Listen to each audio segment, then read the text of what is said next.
Hello everybody and welcome to another video tutorial.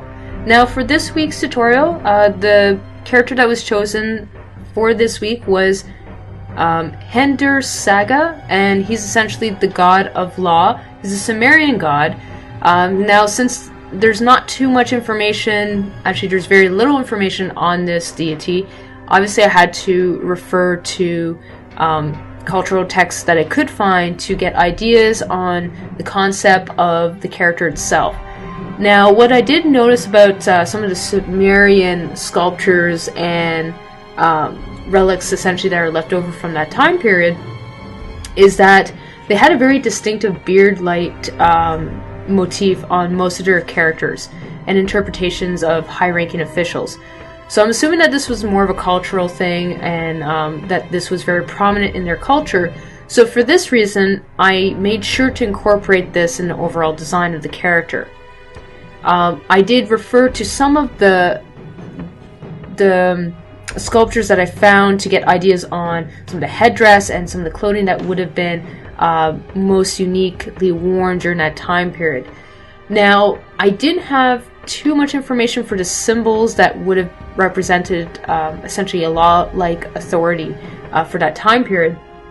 So I essentially made up the symbol that and the staff that the character is holding for this image.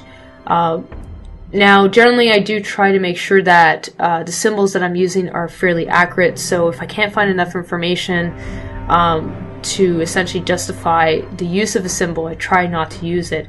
But generally for a law-like character or a deity in this case, it's really important to have those symbols in there to help show his rank and what he represents itself.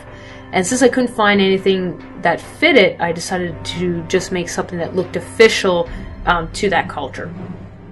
So as you can see, I'm working on the torso at the moment. I'm figuring out just how much detail I'm going to add in the torso for the character. And I always start off with the torso because it tends to show a lot of movement and a lot of muscle structure, and it gives me a good starting point and reference point later on when I start working on the facial features and the rest of the body. So I'm really working on trying to get the anatomy correct. I'm happy with the one hand, but I do end up doing some major changes on the other hand.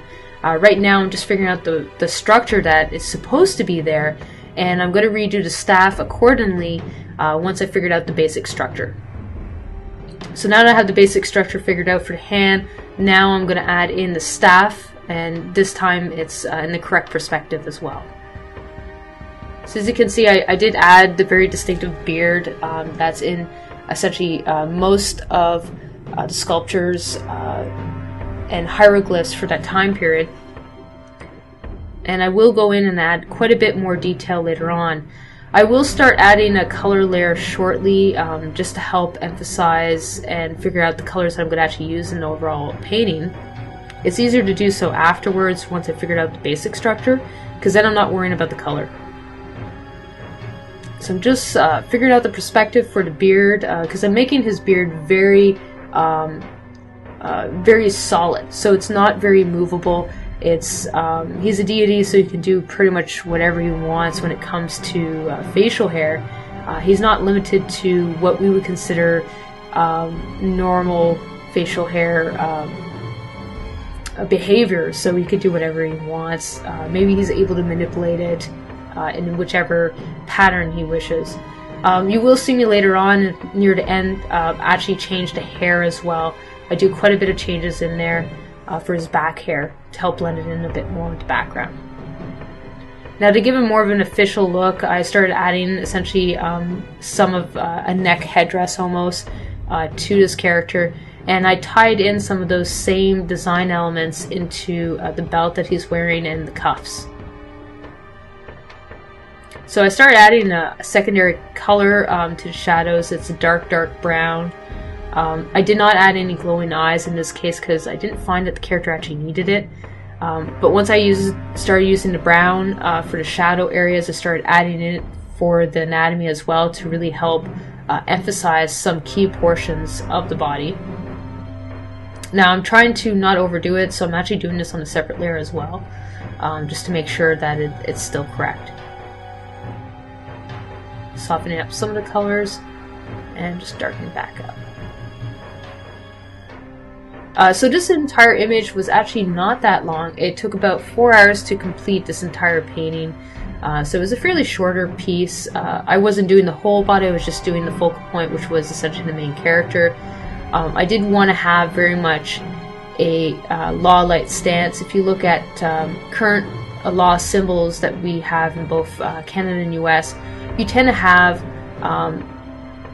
generally a character that's actually holding the symbol of law, which tends to be a scale, and the character normally has a very similar pose, and I did want to portray that in this character to a certain degree.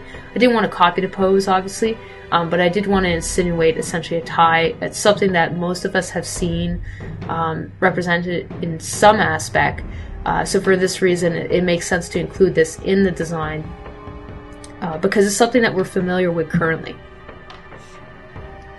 So working up the shadows, certain key areas. Now you will see me at the end of this video, actually I didn't record everything, I started adding some additional details near the end, but you will see it in the final image.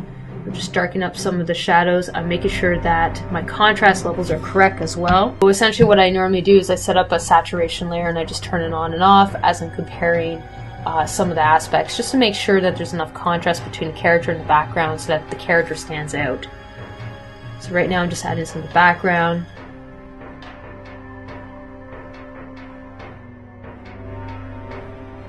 And this is the final image.